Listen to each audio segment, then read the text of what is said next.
Olá, boa noite. Supremo Tribunal Federal dá início a julgamento da denúncia que pode tornar réus ex-presidente Jair Bolsonaro e aliados por tentativa de golpe de Estado. Ministros rejeitam questionamentos das defesas e mantêm validade da delação de Mauro Cid.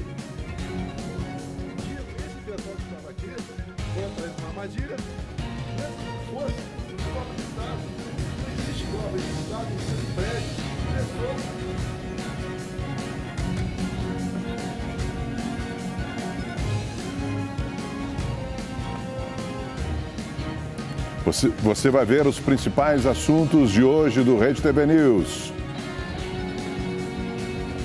Bom, daqui a pouco a gente revê essa parte dos principais assuntos do Rede TV News, mas é lógico que a gente vai dedicar uma importante parte dessa edição ao julgamento da denúncia contra o ex-presidente Jair Bolsonaro e mais 7 aliados que formam o núcleo central, o primeiro a ser analisado pelo Supremo Tribunal Federal. Então, tivemos o início desse julgamento da denúncia, começou a analisar a denúncia da Procuradoria-Geral da República.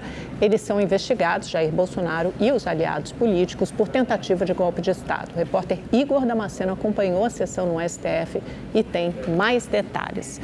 Boa noite, Igor. Foi um longo dia de julgamento. A gente sabe que terá mais amanhã. Eles não começaram a analisar ainda o mérito. As defesas puderam se manifestar e foi muito importante porque foi a primeira vez que as defesas de cada um desses 8 aliados que formam o núcleo central puderam fazer as suas manifestações e, posteriormente, os ministros do Supremo Tribunal Federal começaram a se debruçar sobre alguns desses questionamentos que poderiam gerar alguma nulidade feitos pela própria defesa. Então, por favor, Igor, o que você ressalta desse primeiro dia?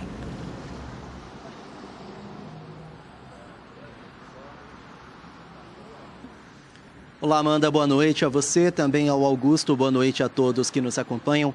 Olha, as 2 sessões de hoje juntas duraram cerca de 6 horas. Os primeiros a falar foram o relator, ministro Alexandre de Moraes, e o procurador-geral da República, doutor Paulo Gonet Branco. O procurador-geral destacou que a cartada final dessa tentativa de golpe de Estado foram as invasões antidemocráticas de 8 de janeiro de 2023. Gonet lembrou que essa organização criminosa sempre apoiou os manifestantes acampados em frente ao quartel-general do Exército e também estimulou esses manifestantes a invadirem os prédios dos 3 poderes. Os advogados dos acusados defenderam que não há provas suficientes para que a denúncia de tentativa de golpe de Estado e organização criminosa armada se sustente.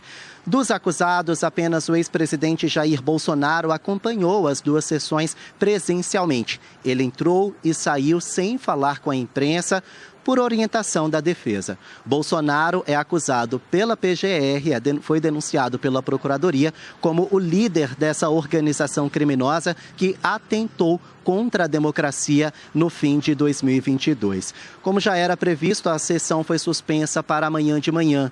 Hoje, os ministros da primeira turma votaram apenas as contestações, as preliminares. São aqueles questionamentos apresentados pelas defesas de cada um dos denunciados. Posso adiantar para vocês que todas essas contestações foram rejeitadas pelos ministros da Suprema Corte, da primeira turma. Mas olha, todos os detalhes a gente vai acompanhar ao longo dessa edição do Rede TV News. Volto com vocês aí no estúdio. Perfeito, Igor. Daqui a pouco, então, voltamos com você daí, direto de Brasília. Obrigado. A polícia do Rio de Janeiro procura pelos criminosos que executaram um policial penal. 4 dos 7 envolvidos na ação identificados.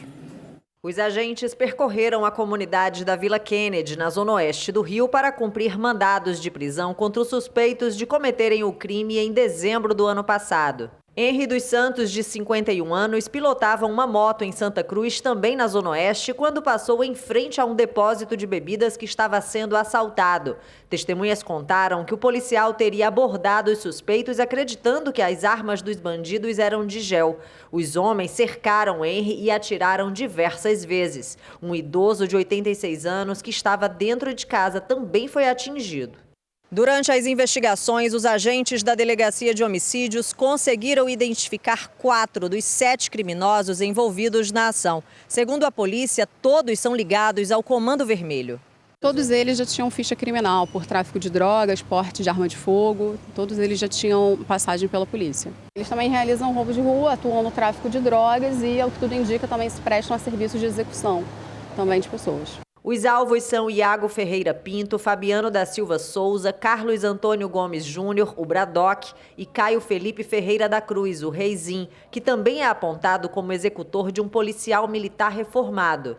Ele chegou a integrar a milícia de Santa Cruz, mas posteriormente ele migrou para o tráfico de drogas e hoje ele está vinculado à facção do Comando Vermelho e normalmente ele fica ali no interior da comunidade de Vila Kennedy. O médico que se passava por perito federal foi alvo de busca e apreensão em uma operação da Polícia Federal em Nova Iguaçu, na Baixada Fluminense. Segundo as investigações, ele intimidava e ameaçava as vítimas, alegando ser policial federal. O médico chegava a usar o uniforme da instituição em seus plantões. Ele vai responder por falsidade ideológica, falsa identidade e uso indevido de símbolos públicos. Na ação foram apreendidas camisas da PF, distintivo e pistola de airsoft. Os agentes também encontraram 2 cobras que foram encaminhadas ao Centro de Triagem de Animais Silvestres, em Seropédica, na região metropolitana. Um homem de 22 anos, suspeito de participar de pelo menos 8 roubos de motos, foi preso na zona oeste de São Paulo. O rapaz foi encontrado após uma vítima acionar o rastreamento da moto que tinha acabado de ser roubada. Os policiais encontraram o veículo na casa do suspeito. No local havia 2 motos. Uma estava sendo desmontada para desmanche. Imagens de câmeras de segurança divulgadas pela polícia mostram o suspeito e um comparsa abordando um casal em uma motocicleta no mês passado na frente de um condomínio. No vídeo, um dos criminosos aparece armado obrigando as vítimas a entregar o veículo. Na delegacia, o jovem foi reconhecido por outras 7 vítimas do mesmo crime. Segundo as investigações, o suspeito faz parte de uma quadrilha especializada em roubo de motos na região. No ano passado, foram registradas quase 30 mil ocorrências de furto de cabos de energia. Um crime que, além de alimentar o comércio ilegal do produto, também coloca milhares de vidas em risco. No ABC, região metropolitana de São Paulo, um homem é flagrado pendurado no alto de um poste, roubando fios de energia. Cenas como esta estão cada vez mais comuns. Em 2024, 136,4 mil toneladas de fio precisaram ser trocados por causa da ação de criminosos. O prejuízo foi de mais de 45 milhões de reais, segundo a Associação Brasileira de Distribuidores de Energia Elétrica. Esse roubo afeta também o funcionamento da energia elétrica, ou seja, impede que os consumidores possam estar tendo energia elétrica. Aí nós podemos falar, inclusive, até de hospitais, outros pontos que têm uma necessidade de energia e que muitas vezes ficam sem energia por causa desse tipo de ação. No ano passado, 54 pessoas morreram furtando fios. Na comparação com os últimos 10 anos, esse número representa um aumento de 260%. Além dessas mortes, a prática criminosa também coloca em risco a vida da população. Esse receptador acaba repassando isso para outro lugar. Isso muitas vezes vira fios de má qualidade que são colocados no mercado e que estão causando incêndios aí que também está crescendo vertiginosamente. As distribuidoras de energia também podem ajudar a combater esse tipo de crime, registrando as ocorrências. Identificar o ecossistema desse tipo de delito, ou seja, os receptadores. Normalmente, as pessoas que praticam esses crimes são reincidentes nesse tipo específico de delito, então é possível identificar, ter informações qualificadas por meio da investigação. E para a população, a orientação é ter atenção redobrada na hora de comprar qualquer tipo de fio e cabo. Não tem selo do Inmetro, nem chega perto, porque é fio que não foi ensaiado. A segunda dica é marcas desconhecidas, muito desconhecidas. Então desconfie, né? Preço muito baixo. Como eu disse, o preço do cobre é o mesmo. Tentativa de assalto a carro forte em Campina Grande, na Paraíba, termina com 2 pessoas feridas e um carro roubado. Imagens gravadas por testemunhas mostram a ação criminosa. O motorista do carro forte percebe a presença dos criminosos armados com fuzis e prensa o veículo dos suspeitos no pátio da agência bancária no centro da cidade. Os bandidos trocam tiros com os funcionários da empresa de transporte de valores e com seguranças do banco. Dois vigilantes foram atingidos e encaminhados ao hospital. Um dos baleados, de 45 anos, passou por cirurgia e está em observação. Na fuga, os bandidos roubaram o veículo de um motorista. No carro estavam duas idosas de 80 e 90 anos. Elas ficaram no meio do tiroteio. Olha, assalto, disparo, vários disparos. Nenhuma delas ficou ferida. Os criminosos conseguiram escapar sem levar o dinheiro do carro forte. A polícia vai usar as imagens do circuito de segurança e redes sociais na tentativa de identificar e prender a quadrilha. Final feliz para a cachorrinha Nina, levada por entregadores de delivery em Belo Horizonte. Nós mostramos esse caso aqui ontem no Rede TV News. Uma pessoa procurou a família, se desculpou e explicou que achava que o bichinho estava abandonado. Os tutores registraram a Nina voltando para o lar, bem cuidada e alimentada. Olha lá, toda feliz com a sua família. No domingo, uma câmera de segurança flagrou o momento em que o pet foi levado por uma dupla de motocicleta. O processo e a denúncia foram retirados. Vamos voltar a falar do julgamento da denúncia da Procuradoria-Geral da República contra Jair Bolsonaro e mais 7 aliados políticos. A primeira turma do STF negou todas as contestações apresentadas pelas defesas dos acusados. O Igor Damasceno, de novo, de Brasília, tem todas as informações. Você acompanhou esse julgamento ali de dentro, né, do plenário, no lugar reservado para os jornalistas. Igor, nos conte como foi, porque os ministros passaram a tarde inteira mergulhados nessas contestações da defesa que poderiam gerar eventuais nulidades e foram todas refutadas, né, Igor?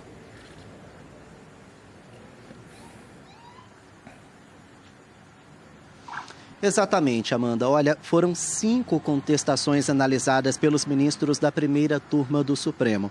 A primeira delas foi para analisar o impedimento da participação dos ministros Alexandre de Moraes, Cristiano Zanin e Flávio Dino nesse julgamento. Moraes, porque ele seria uma das vítimas dessa tentativa, suposta tentativa de golpe de Estado.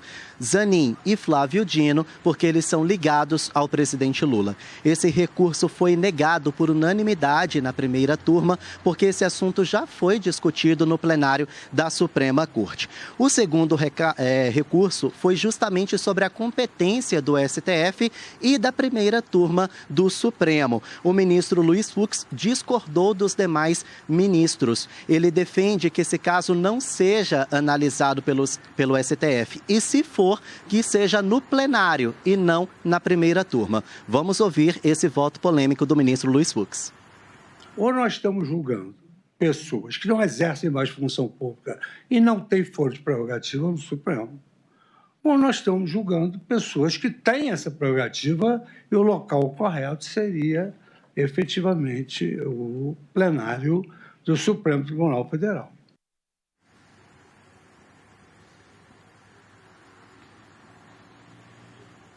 Bom, apesar do voto do ministro Luiz Fux, esse recurso, o segundo, também foi negado. Outro questionamento das defesas, que também foi negado pela primeira turma, é a respeito da delação do tenente-coronel Mauro Cid, ex-ajudante de ordens de Jair Bolsonaro. As defesas alegaram que ele foi forçado a falar mentiras pela Polícia Federal por causa de áudios vazados. Só que durante a investigação, Mauro Cid disse que os áudios foram um desabafo e que não foi forçado a dizer nada. O ministro Alexandre de Moraes, que é o relator, também negou que haja alguma imposição sobre as falas de Mauro Cid. Vamos ouvir o relator. Em nenhum momento esse Supremo Tribunal Federal, por meio do ministro relator, interferiu no conteúdo ou nos termos do acordo de colaboração premiada, tendo exercido somente o que a lei garante, não ao Supremo, a todo juiz, desde o juiz de primeiro grau, passando pelos tribunais de apelação, Superior Tribunal de Justiça e Supremo Tribunal Federal.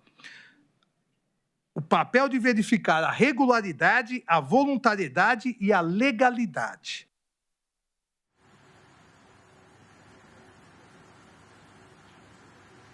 Bom, ainda durante a sustentação oral, o advogado do ex-ministro do GSI, Augusto Heleno, chamou a denúncia da PGR de terraplanismo argumentativo, fazendo uma referência aos argumentos de que a Terra é plana, para então defender que não há fundamento da participação do ex-ministro na tentativa de golpe. Alexandre de Moraes rebateu o advogado e disse que há uma série de mentiras sobre a atuação do Supremo. Vamos ouvir. E eu aproveito aqui, presidente, para desfazer uma narrativa totalmente inverídica. Até um dos nobres advogados disse uma questão de terraplanismo. Aqui seria muito semelhante. Se criou uma narrativa, assim como a Terra seria plana, o Supremo Tribunal Federal estaria condenando, abre aspas, velhinhas com a Bíblia na mão, fecha aspas, que estariam passeando num domingo ensolarado pelo Supremo Tribunal Federal, pelo Congresso Nacional e pelo Palácio do Planalto. Nada mais mentiroso do que isso, seja porque ninguém lá estava passeando, e as imagens demonstram isso, seja pelas condenações que eu peço para colocar para facilitar.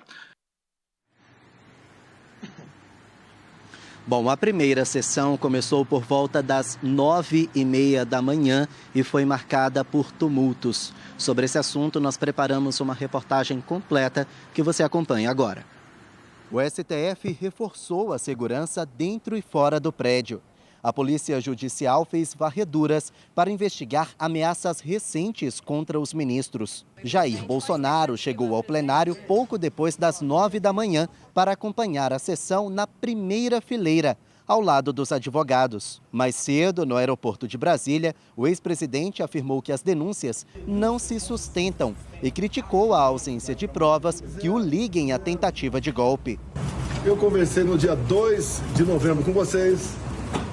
Falei que devíamos continuar buscando a normalidade, sem invadir prédio público. Está lá, aberto ao povo. Dia 30 de dezembro fiz uma live falando que o mundo não vai acabar dia 1º. Calma, tranquilidade, vamos continuar dentro das 4 linhas. Em dezembro, nomeei os comandantes militares que o Lula pediu para nomear. O ministro da Defesa me procurou para ajudar na transição dentro das Forças Armadas. Foi aberto todas as portas para ele. A sessão começou com 40 minutos de atraso e seguiu o rito processual. O relator, ministro Alexandre de Moraes, leu a denúncia da Procuradoria-Geral da República e reforçou a tese de que integrantes do alto escalão do governo Bolsonaro arquitetaram um plano de golpe. Esse propósito ficou evidenciado nos ataques recorrentes ao processo eleitoral, na manipulação indevida das forças de segurança pública para interferir na escolha popular, bem como na convocação do alto comando do Exército para obter apoio militar à decretação que formalizaria o golpe. Após a leitura, o Procurador-Geral da República, Paulo Gonet, ressaltou que todos os envolvidos aceitaram, estimularam e realizaram atos tipificados na legislação penal de atentado contra a existência e independência dos poderes e do Estado Democrático de Direito. A frustração dominou os integrantes da organização criminosa, que, entretanto, não desistiram da tomada violenta do poder, nem mesmo depois da posse do presidente da República eleito. As campanhas pela intervenção militar prosseguiram com o alento e a orientação da organização. A última esperança da organização estava na manifestação de 8 de janeiro de 2023. A fala dos advogados começou pela defesa do deputado federal Alexandre Ramagem, ex-diretor da Agência Brasileira de Inteligência. A PGR acusa Ramagem de usar a ABIN para monitorar opositores políticos de Bolsonaro. A defesa do parlamentar argumentou que ele não contribuiu para a tentativa de golpe e que apenas cumpriu suas funções institucionais. Durante a fala, o advogado disse que é dever da ABIN apurar a segurança e a fiscalização das urnas no processo eleitoral. Mas a ministra Carmen Lúcia contestou a justificativa. Vossa Excelência disse que é dever da ABIN apurar a segurança e a fiscalização das urnas no processo eleitoral. É essa frase que Vossa Excelência, que eu anotei aqui, é essa frase de Vossa Excelência? Eu disse que essa função se relaciona às funções institucionais da BIM, cuidar, zelar pela segurança do processo eleitoral, porque é um tema de soberania do Estado. Anotou urnas, e urnas são de outro poder. Os advogados de Almir Garnier, ex-comandante da Marinha, de Anderson Torres, ex-ministro da Justiça, e de Augusto Heleno, ex-ministro do Gabinete de Segurança Institucional, defenderam a tese de que não há provas concretas de que eles tenham participado da tentativa de golpe. Além disso, os advogados argumentaram que Mauro Cid, delator do esquema, mentiu para a Polícia Federal. A defesa de Anderson Torres também negou que ele tenha se omitido diante dos atos golpistas de 8 de janeiro. Ficou provado nos autos que Anderson Torres programou as suas viagens de férias em julho do ano anterior e que ele adquiriu as passagens para si e sua família em novembro, quando sequer havia cogitação de qualquer manifestação no Distrito Federal. Já a defesa de Bolsonaro alegou que os discursos do ex-presidente em 2021 contra as urnas eletrônicas não podem ser associados aos atos golpistas de 2023. E também reclamou da falta de acesso às provas. Esse crime é impossível, com todo respeito. Falar-se em execução de crime contra o governo legitimamente eleito, que era o dele. O governo legitimamente eleito veio no final do ano de 22, com as eleições. Então, como se falar em tentativa, em início da execução? E mais, como se falar em início de execução por pronunciamentos e lives, quando os dois tipos penais têm elementares do tipo a violência ou a grave ameaça?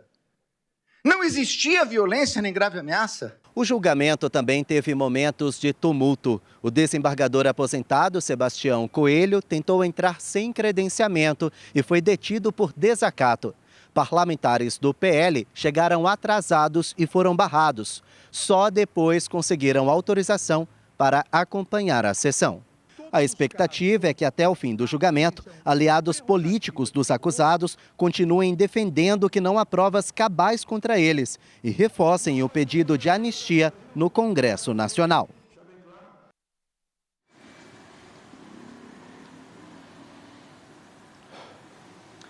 Bom, e enquanto o julgamento das denúncias acontecia, políticos utilizavam as redes sociais para se manifestar. Só que quem acompanhou essa repercussão política já está aqui ao meu lado, o repórter, nosso colega Rafael Felite. Felite, boa noite. Boa noite, Igor. Boa noite a todos que nos acompanham. Dos dois lados há um clima de já condenou, mas com argumentos diferentes. Entre os aliados do presidente Lula, o clima é de otimismo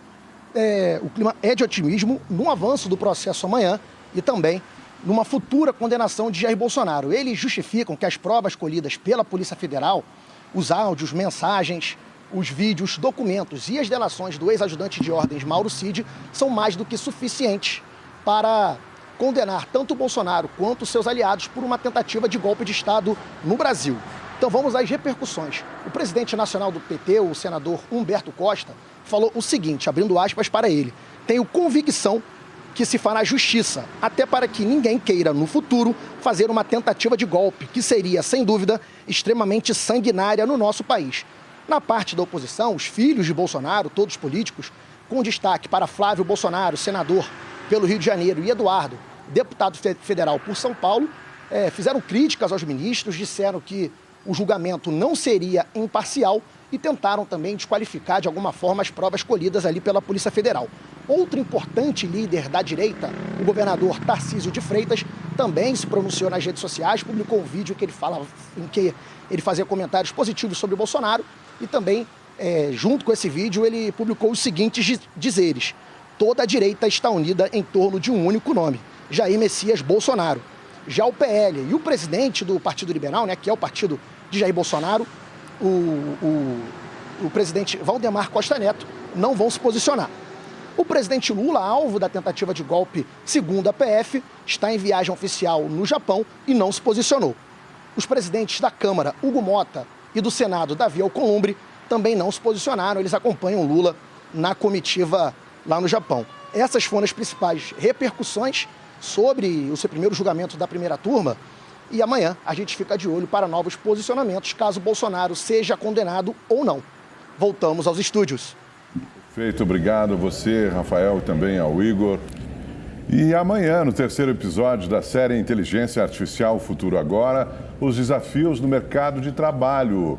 A IA vai acabar com empregos, criar novos. A primeira vez que cargos de alto escalão no mercado de trabalho são ameaçados pela tecnologia. Só aqui, no Rede TV News.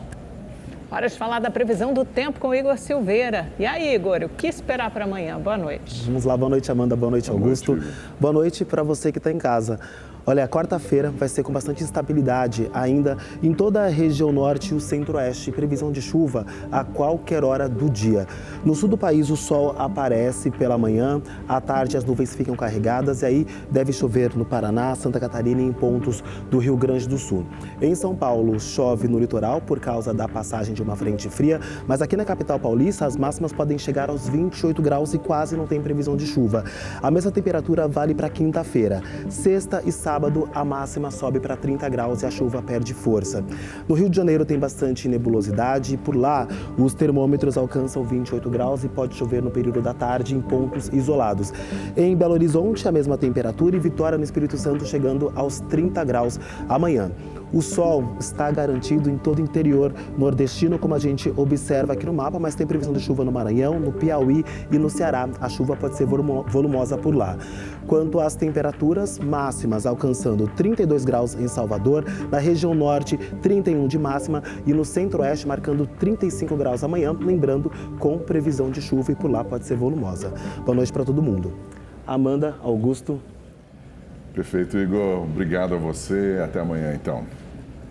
Rede TV News de volta e nós falamos mais um pouco sobre o julgamento do Supremo Tribunal Federal que começou hoje sobre o recebimento ou não da denúncia contra o ex-presidente Jair Bolsonaro e mais 7 aliados políticos pela suposta tentativa de golpe de Estado. Vamos conversar agora com o advogado criminalista Antônio Carlos de Almeida Castro, mais conhecido como Cacai, que já teve atuação nesse tribunal em diversas ocasiões, no julgamento do Mensalão, por exemplo, né, Cacai? Boa noite para você. Você me ouve, a Amanda falando.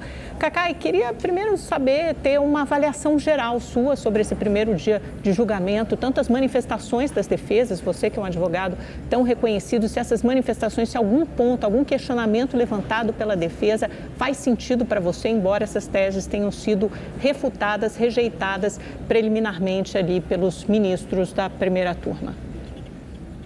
Amanda, boa noite, é uma alegria estar aqui com vocês, embora eu não esteja os vendo, é uma alegria para mim estar aqui. Eu advogo no Supremo na área criminal há 40 anos, acho que participei de praticamente todos os grandes julgamentos, esse até eu tive uma certa pena de não estar, mas eu optei por não advogar para ninguém envolvido nessa questão do golpe de 8 de janeiro, e é claro que eu acompanhei com muito rigor técnico o julgamento. O que eu achei que chamou muita atenção é que nenhum dos denunciados ali, representado por excelentes advogados, negou de forma peremptória a tentativa de golpe. Ninguém negou o crime. As discussões se deram muito mais sob o prisma das nulidades, das possíveis preliminares, né? É normal que no processo criminal você coloque primeiro as preliminares, a discussão era se o Supremo seria o competente, se a delação do Cid valeria, se seria julgado pela turma ou pelo pleno. Mas é bom que as pessoas que estão nos ouvindo saibam uma coisa que eu escrevo desde o final do ano passado. Esse processo ele tende a ser muito rápido, porque já tem quase 450 pessoas condenadas pelos mesmos fatos. Ou seja, a materialidade é absolutamente comprovada e todas estas questões, tirando a delação do Cid, todas as demais que foram debatidas hoje já tinham sido decididas por unanimidade exatamente pela primeira turma. Por que é a primeira turma e não é plenária? Eu acho que o ideal seria que fosse plenário, mas não interessa o que eu acho. Em 18 de dezembro de 2023, o regimento supremo mudou e estabeleceu que seria a turma que ia julgar.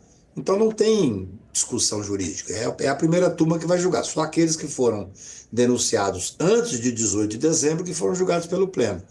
Então, todas as questões preliminares que deram ensejo a um debate. Tanto é que eu tenho dito desde o final do ano que esse processo poderá ser julgado, desde que fosse feita a denúncia, que foi feita no final do ano, em muito pouco tempo. Eu acho que até o final desse semestre nós poderemos ter já o final desse julgamento. O recebimento fatalmente se dará amanhã, penso que se dará à unanimidade, e aí eles viram réus e começa a instrução do processo. Eu diria que, como eu sabia todas as preliminares que iam ser julgadas, e como, tirando uma, todas as demais já tinham sido, repito, decididas pelo Supremo Tribunal, foi um julgamento sem nenhuma surpresa.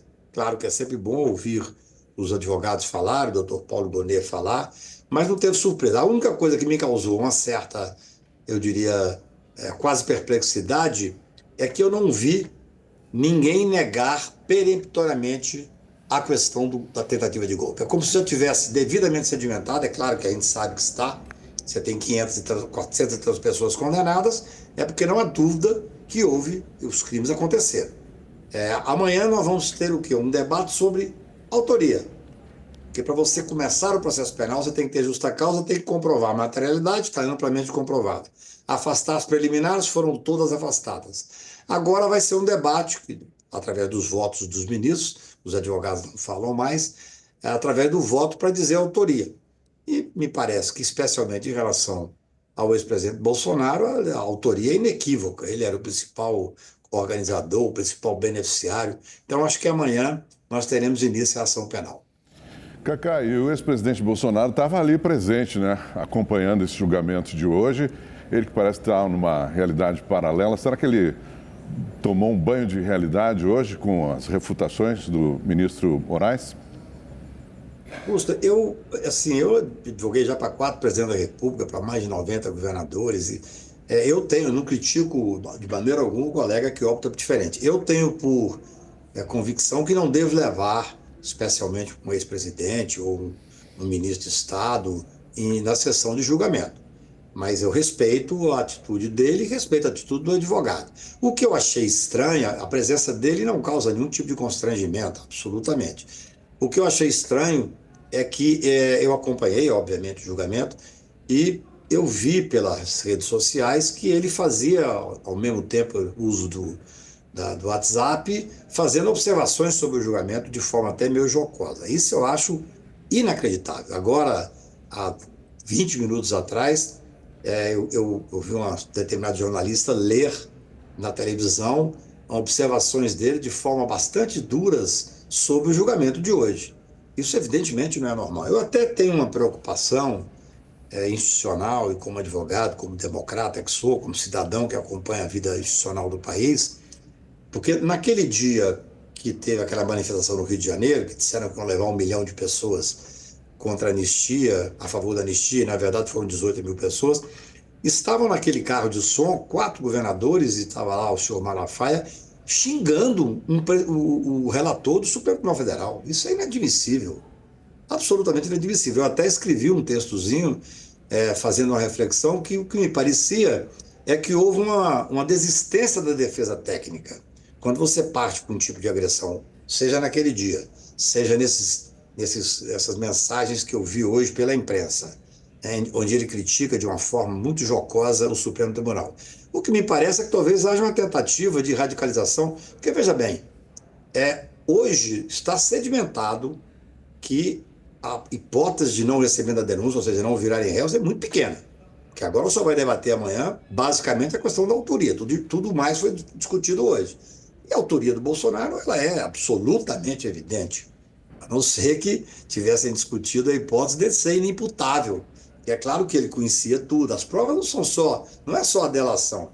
Tem uma série de outras provas, de busca e apreensão, documentos que foram apreendidos, testemunhos, os mais diversos. Então, eu acho que tem que haver respeito ao tribunal. Olha, eu vou fazer uma reflexão rápida aqui.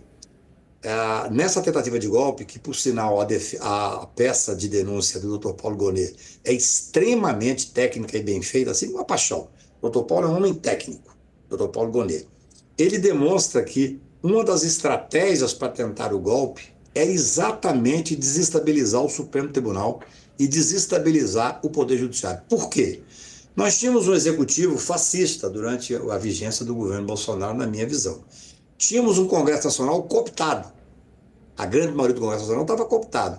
Quem colocou o pé na porta, por incrível que possa parecer, o Poder Judiciário é, em regra, um poder patrimonialista, racista, misógino, conservador, mas nessa quadra da história, e a história irá fazer justiça ao Poder Judiciário, foi o Tribunal Superior Eleitoral e o Supremo Tribunal que resistiram e mantiveram a estabilidade democrática. Então, uma das, eu diria, das estratégias era o quê?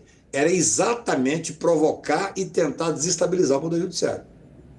Ontem nós vimos nos últimos 3 dias uma coisa nas redes sociais bolsonaristas que foge até um pouco a compreensão. Uma senhora que foi condenada a pena alta, porque infelizmente são 5 crimes, e ela usou ao final um batom para pintar uma escultura do Sesquiate que simboliza a justiça e fica na frente do Supremo. A rede social mais irresponsável, que lança fake news, espalhou pelo Brasil que a condenação de 14 anos era por causa da pichação dela com batom. Eu até escrevi um artigo que deve sair amanhã, dizendo: não esqueça o seu batom. Que é algo inacreditável. A mulher foi condenada por 5 crimes. É óbvio que ela não foi condenada a 14 anos. Então, eu acho que existe um mundo paralelo, realmente, como você pergunta. Quer dizer, é uma vida... Como é que você pode sustentar uma pessoa que é condenada por 5 crimes graves? A rede social dizer: não, mas é uma condenação pelo fato de ter usado o batom. Não pode ser assim. Não se pode levar um ex-presidente da República ao plenário. Pode levar? Pode. Mas ele não pode criticar a sessão. Tem que haver respeito.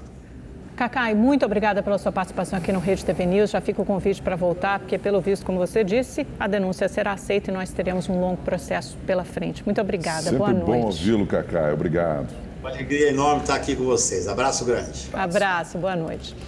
Os ferroviários de São Paulo estão reunidos neste momento para discutir uma paralisação da Companhia Paulista de Trens Metropolitanos, CPTM, a partir da meia-noite de amanhã. O repórter Felipe Brosco está no sindicato da categoria, que fica no centro da capital paulista, e traz as informações ao vivo. Boa noite, Felipe.